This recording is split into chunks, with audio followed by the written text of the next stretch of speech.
With 495 days until the next presidential election tonight, Miami hosted the first Democratic presidential debate. 10 candidates sharing the stage, one part of two. Jay Gray has some of tonight's key moments. Jay?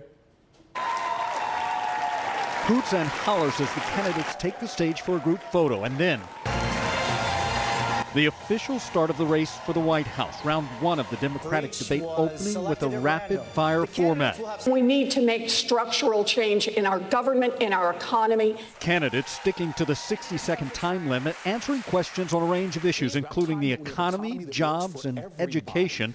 There were a few swipes at President Trump. This president is literally every single day 10 minutes away from going to war, one tweet away from going to war, and I don't think we should conduct foreign policy in our bathrobe. And watching from Air Force One on his way to the G20 summit in Japan, he posted boring, referring to the debate.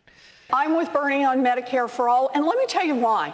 I spent a big chunk of my life studying why families go broke, and one of the number one reasons is the cost of health care. The first real exchange coming as the discussion turns to health care. I think the choice is fundamental. The back and forth continuing. La situación ahora es inaceptable. As the I will talks make shift sure to immigration. that, number one, we end the ICE policies and the customs and border policies that are violating the human rights. The issues like gun control, Supreme Court appointments, and climate change continue to drive the debate. As a member of Congress, I helped to introduce legislation that would ensure that we don't criminalize those who are seeking asylum and refuge in this country. If you're fleeing desperation, then I want to make sure that you're treated with respect. I'm still talking about everybody else. But you're looking at just one small part of this. I'm talking about a comprehensive rewrite of our immigration laws. That's not true.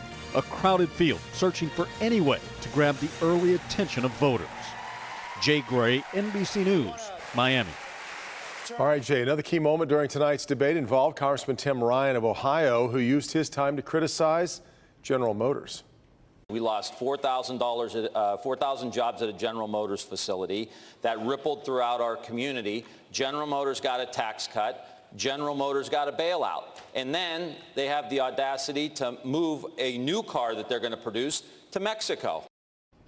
As you might expect, Ryan's district in Ohio is where the Lordstown Assembly Plant is located. It was one of 5 plants to be shut down by GM, impacting more than 1,400 workers. Here's a look at the candidates that'll be sharing the stage in Miami tomorrow night. The next 10, and you can watch that debate here as well, just like you did tonight. Our Local 4 coverage will start at 9 p.m.